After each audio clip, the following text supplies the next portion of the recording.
jenayah seksual akan diburu dan dikenakan tindakan.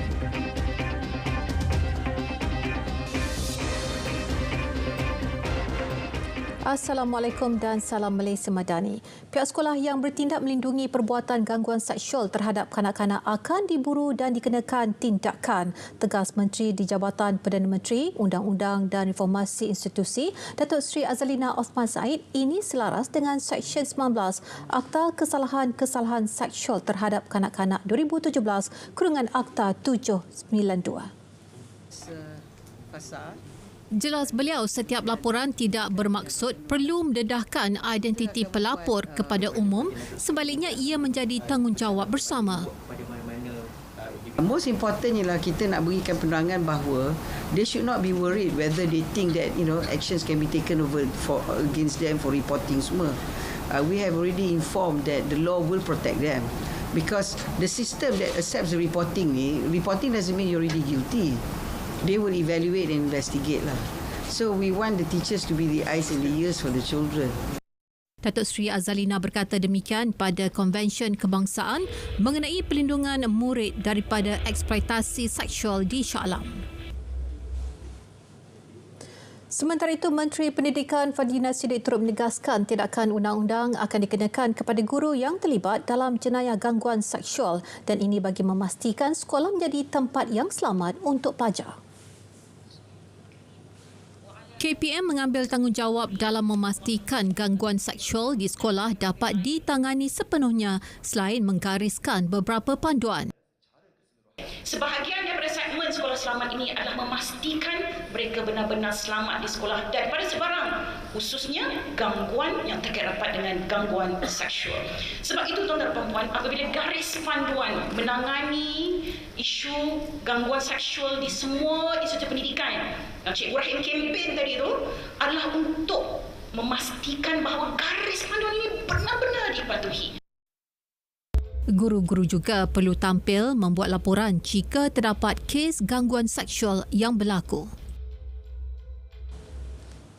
Dalam perkembangan sama, Jawatankuasa Penyiasatan Bebas ditubuhkan Jabatan Kesihatan Perak bagi menyiasat isu gangguan seksual membabitkan doktor dan doktor pelatih. Keanggotaan turut dilantik Timbalan Ketua Pengarah Kesihatan Kurungan Perubatan. Menurut Pengarah Kesihatan Negeri, Dr. Faisul Izwan Mustafa, jawatankuasa ditubuh sehari selepas menerima surat layang yang tular berkaitan salah laku berkenaan.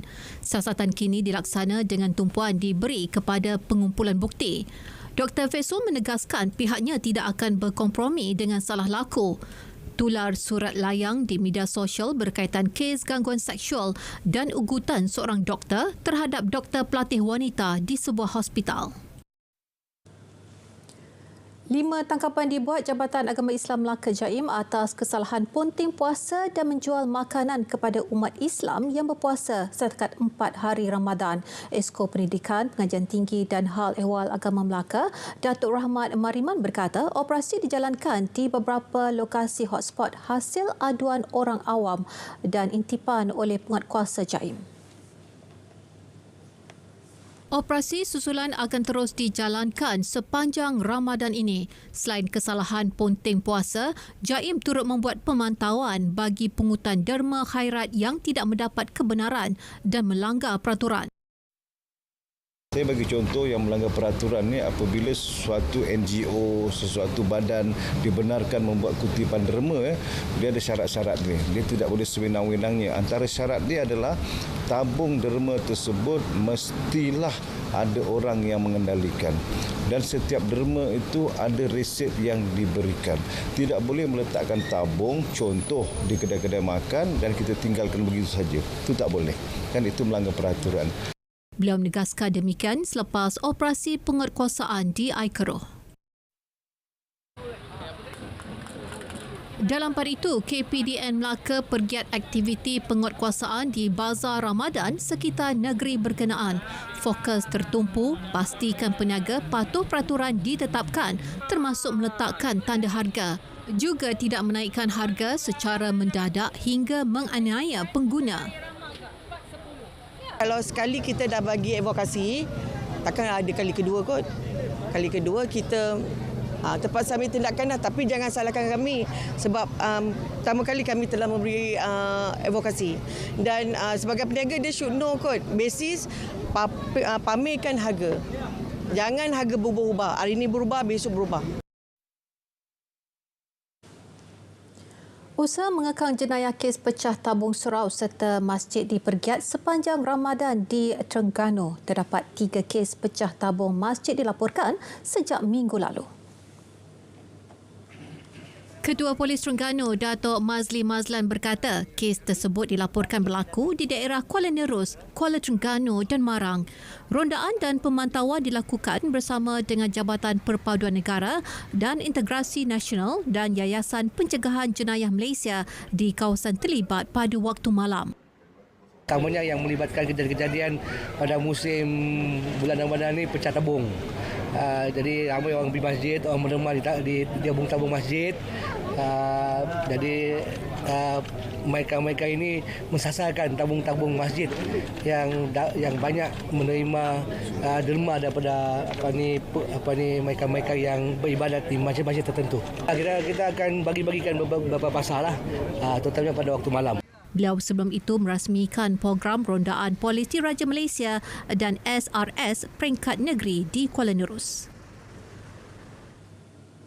Sebanyak 600 pack bubur kanji diagihkan kepada penduduk setempat di kawasan Dewan Undangan Negeri Indra Kayangan. Program yang dilaksanakan UMNO bahagian Kangar secara bergotong royong ini bagi menyemarakkan bulan Ramadan. Menurut Ketua UMNO bahagian Kangar, Datuk Dr. Fatul Bari Mat Yahya, bubur kanji dipilih berikutan menjadi makanan kegemaran terutamanya ketika Ramadan serta ianya juadah tradisi masyarakat Melayu. Agihan dibuat di sekitar Taman Kemajuan serta kampung di dalam Dun Indra Kayangan. Beliau memaklumkannya pada program Ai Kanji UMNO bahagian Kangar di pekarangan surau Taman Kemajuan Kangar. Program yang dimulakan di Taman Kemajuan dalam Dun Indra Kayangan ini akan terus dilaksanakan sepanjang Ramadan melibatkan kampung di Dun Kuala Perlis, Bintong, Sena dan Kayang. Raja Muda Selangor Tengku Amir Shah Sultan Sharafuddin Idris Shah berkenan menyampaikan sumbangan tunai Hari Raya kepada kanak-kanak yatim di daerah Kuala Langat. Sumbangan tunai berjumlah RM131,100 disampaikan kepada 874 orang anak yatim. Pada majlis ini juga, Raja Muda Selangor turut berkenan menyerahkan watikah lantikan kepada 10 orang ketua sahabat prihatin Yayasan Islam Darul Ihsan Yide Kespai dari daerah Kuala Langat dan Kelang. Kespai berperanan membantu dan menyokong Yide untuk mengenal pasti anak-anak yatim baharu untuk disantuni di daerah masing-masing. Selain membantu Yide dari segi pengumpulan dana sumbangan melalui program kupon Infak Yatim Yide 2024 di 9 daerah di Selangor. Menyantuni asnaf dan pelajar OKU dan itu antara kelainan yang dibawa Pertubuhan Kebajikan Warisan Lebuh Tamil dalam acara tahunannya kali ke-8. Menusinya seramai 60 pelajar sindrom Down dipilih untuk menerima bantuan tersebut. Setiausaha Persatuan Kebajikan Warisan Lebuh Tamil, Nur Muhammad berkata, kesemua mereka menerima bantuan sempena Aidilfitri berbentuk wang tunai dan hamper. Kami dalam iftar Ramadan ni kami akan bagi bantuan raya kepada asnaf-asnaf seperti cacat penglihatan dan juga asnaf-asnaf yang tergolong dalam penerimaan bantuan lah. InsyaAllah, dan juga kami akan bagi 60 pelajar iaitu pelajar sindrom Down Syndrome dari Pusat Pemulihan dari Damar Laut yang akan bersama kami sediakan wang tunai dan juga hamper bagi mereka. Jelajah Ramadan RTM 2024 kini tiba di Perlis dan seperti tahun sebelumnya pelbagai aktiviti diadakan khususnya bagi meraihkan 32 anak yatim dan asnaf terpilih. Timbalan Ketua Pengarah Penyiaran Strategik Nasaruddin Abdul Muttalib berkata, penglibatan pelbagai pihak bagi menjayakan jelajah ini membuktikan keprihatinan mereka untuk sama-sama berkongsi rezeki. Kesemua anak yatim dan asnaf terlibat dibawa membeli pakaian Hari Raya Aidilfitri di Pasaraya. Selesai membeli belah, kesemua anak yatim dan asnaf kemudian diraikan di Kompleks Penyiaran Tuanku Said Putra dengan sumbangan duit raya sebelum berbuka puasa beramai-ramai.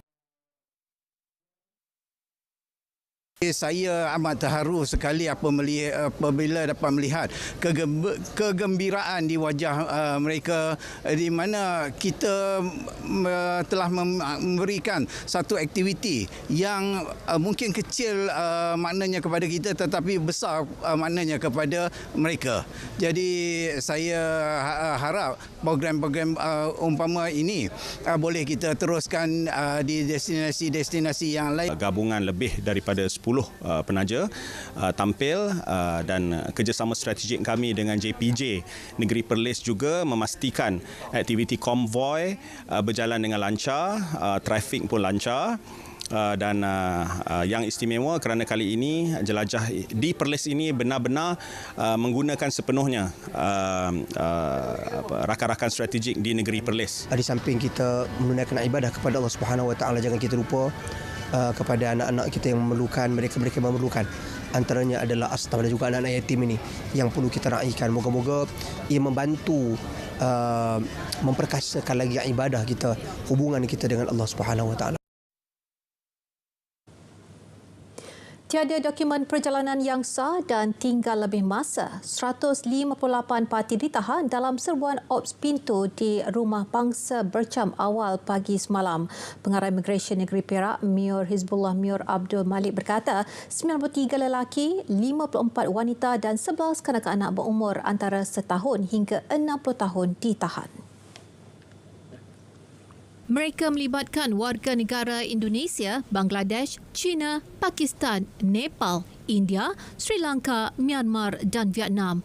Tangkapan kemudian dibawa ke Kompleks KDN Meru Raya untuk siasatan lanjut di bawah Seksyen 6-1-C dan Seksyen 15-1-C Akta Imigresen 1959 Palang 63.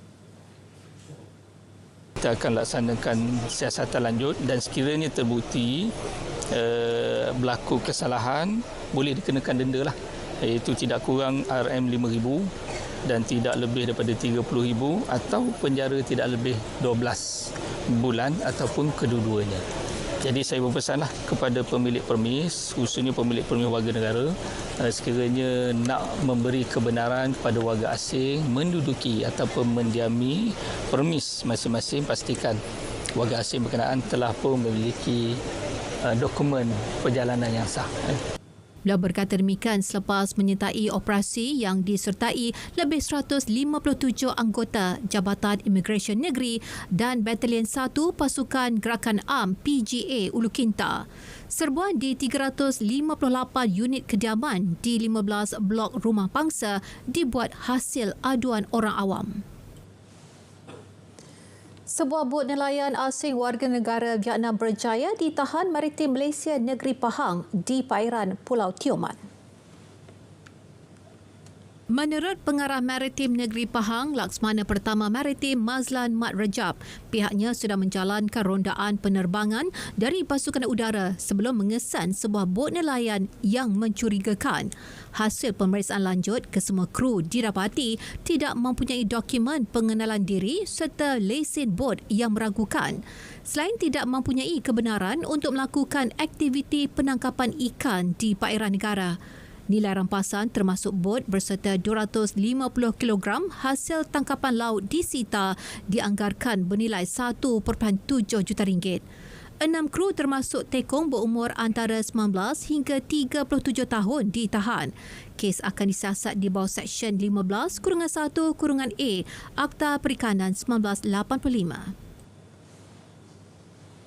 Opsapu berjaya menumpaskan cubaan beberapa majikan tidak bertanggungjawab memalsukan dokumen dan menggaji parti. Pengarah Imigresen Negeri Wilayah Persekutuan Kuala Lumpur, PJK Wan Muhammad Saufi Wan Yusof berkata, kegiatan tersebut berjaya ditumpaskan hasil risikan selama 30 hari. Menurutnya, hasil operasi dan siasatan awal di sekitar Kuala Lumpur mendapati 4 warga tempatan telah memalsukan beberapa dokumen permohonan dan mengemukakan alamat syarikat yang mengelirukan. Ia bertujuan mendapatkan kelulusan permohonan kuota pekerja warga asing yang memohon melalui syarikat mereka dalam program RTK 2.0. Keempat-empat individu tersebut telah ditahan menurut Seksyen 56-1-K Akta Immigration 1959 Palang 63. Dalam pada itu, dalam operasi berasingan di sebuah premis di Bukit Jalil, 15 parti ditahan kerana didapati digaji secara haram di premis berkenaan.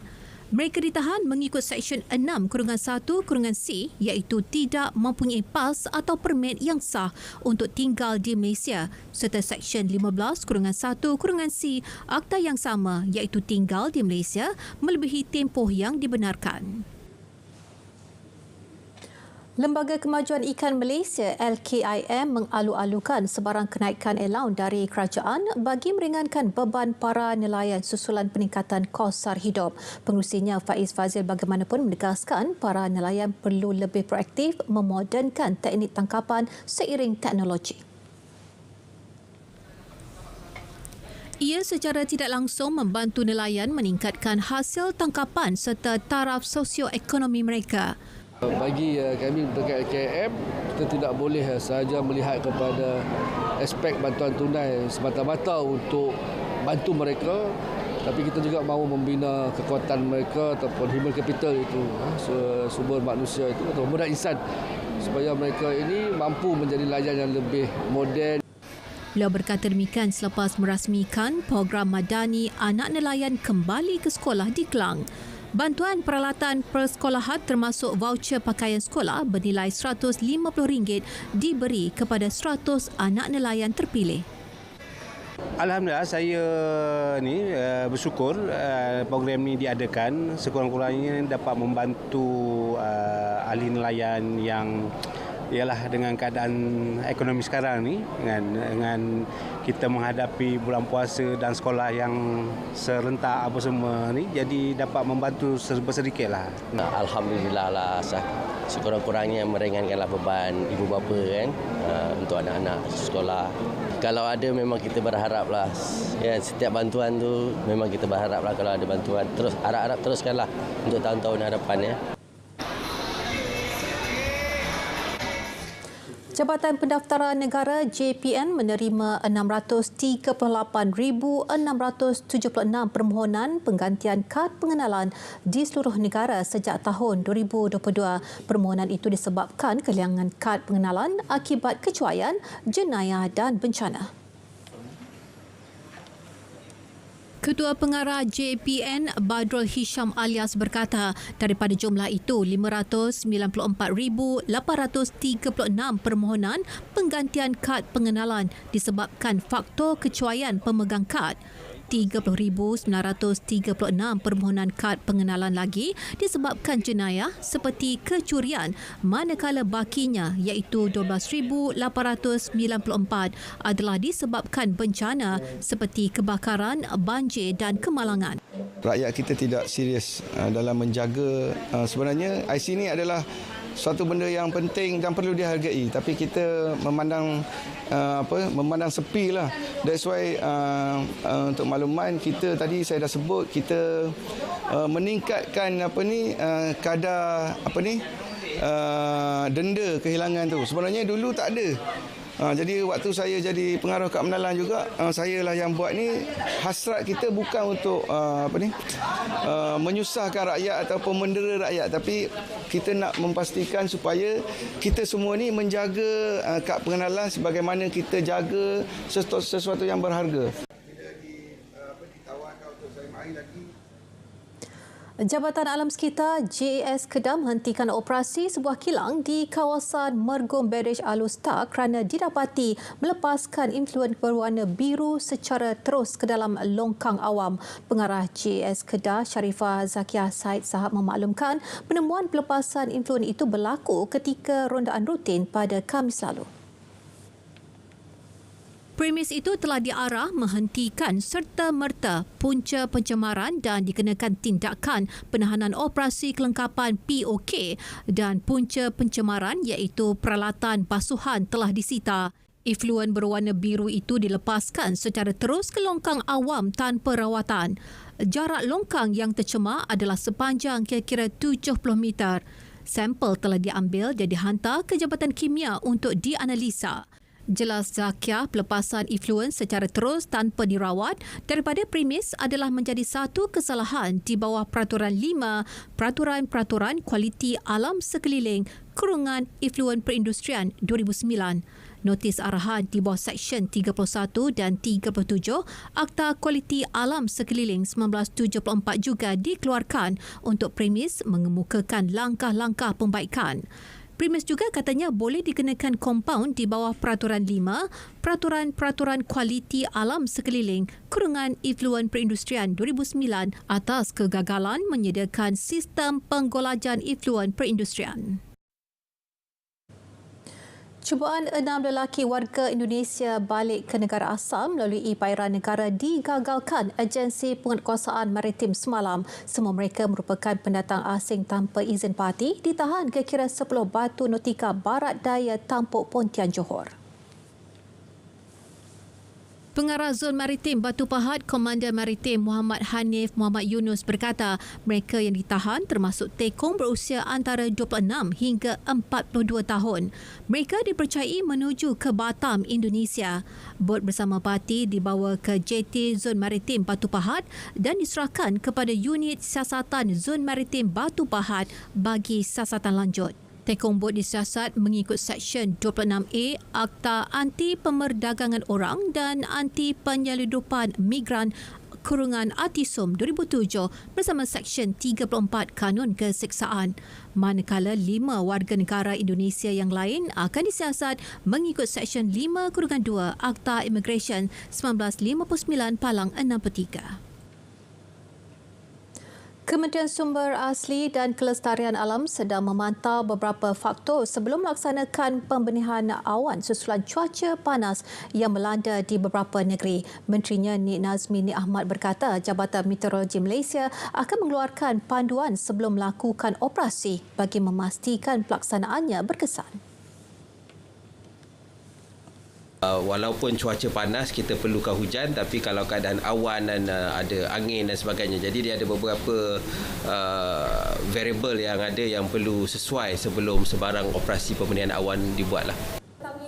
Beliau berkata demikian pada sidang media Majlis Perasmian Sambutan Jubli Intan 70 tahun Persatuan Kelab-Kelab Belia Malaysia Kebangsaan di Ibu Negara. Setakat ini, 23 kes strok haba dilaporkan Kementerian Kesihatan Malaysia sejak awal tahun ini hingga Isnin lalu. Kes berkenaan membabitkan negeri Kedah, Perak, Selangor, Sabah, Perlis dan Pahang. Lembaga Pembangunan Langkawi Lada giat mempromosi Langkawi menerusi pelbagai acara antarabangsa dalam luaskan jangkauan globalnya. Lada menerusi satu kenyataan memberitahu antara acara tersebut termasuk aktiviti, expo dan kerjasama yang dikendalikan di Amsterdam dan Berlin. Bagi acara di Amsterdam, Lada menjadi tuan rumah kepada kira-kira 40 agensi pelancongan di seminar dan bengkel berkaitan produk Langkawi pada 1 Mac lalu. Manakala di Berlin, lembaga pelancongan ini menghadiri pameran perdagangan pelancongan antarabangsa Berlin 2024 ITB Berlin yang berlangsung dari 5 hingga 7 Mac. Di samping itu, pihak Lada turut mengadakan perbincangan konstruktif dengan agensi pelancongan Ithaca di Poland untuk memutamatkan satu siri penerbangan sewa khas ke Langkawi yang dijadualkan pada suku keempat tahun ini. Ketua Pegawai Eksekutif Lada, Datuk Haslina Abdul Hamid, platform-platform berkenaan mempamerkan keindahan alam semula jadi Pulau Legenda itu.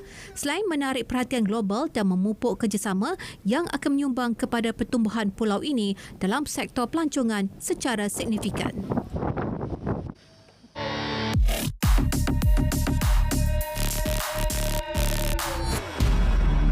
Heboh lagi kononnya nilai ringgit jatuh menjunam. Menerusi hantaran di platform X, pempengaruh pembangkang mendakwa $1 Amerika kini bersamaan RM4.98. Dengan begitu yakin, dia yang berkongsi tangkap layar Google mendakwa perkara itu benar-benar terjadi. Mengiyakan tuduhan itu, wakil rakyat pembangkang. Selain berkongsi tangkap layar sama, pengerusi jawatan kuasa kira-kira wang negara ini turut beri bayangan ia bakal mencecah RM5. Dakwaan sama turut dinyatakan seorang pengguna TikTok. Pakar teori konspirasi ini mendakwa berlaku serangan mengejut terhadap ringgit. Tindakan bersifat sulit didakwa terpaksa dilakukan pihak berwajib bagi menyelamatkan mata wang berkenaan. Semakan pasukan biar betul mendapati berita yang dikongsi adalah palsu. Menurut Bank Negara, kadar dipapar Google tidak tepat dan tak mencerminkan dagangan sebenar. Dan ini merupakan kali kedua kesilapan sama dilakukan enjin carian berkenaan tahun ini. Sebenarnya, kadar tukaran mata wang yang direkod berlegar antara 4.7015 hingga 4.7075. Dalam tempoh 2 minggu bermula Mac, ringgit turut mengukuh 0.76% berbanding dolar Amerika. Bagi mengelak insiden salah lapor berulang, Google akan diminta bagi penjelasan. Tegas Bank Negara, kadar tukaran ialah data yang peka pasaran. Sebarang laporan tidak tepat dan penyebaran data tidak sah boleh mengakibatkan implikasi serius terhadap pasaran kewangan. Elak terpedaya. Usah teruja dengan berita buruk, terutama berita palsu. Bukan sekadar tak memberi manfaat, penyebarannya juga satu kesalahan. Ada terima bahan fitnah atau disyaki tak betul, segera lapor ke MCMC. Biar betul, tak pasti, jangan kongsi.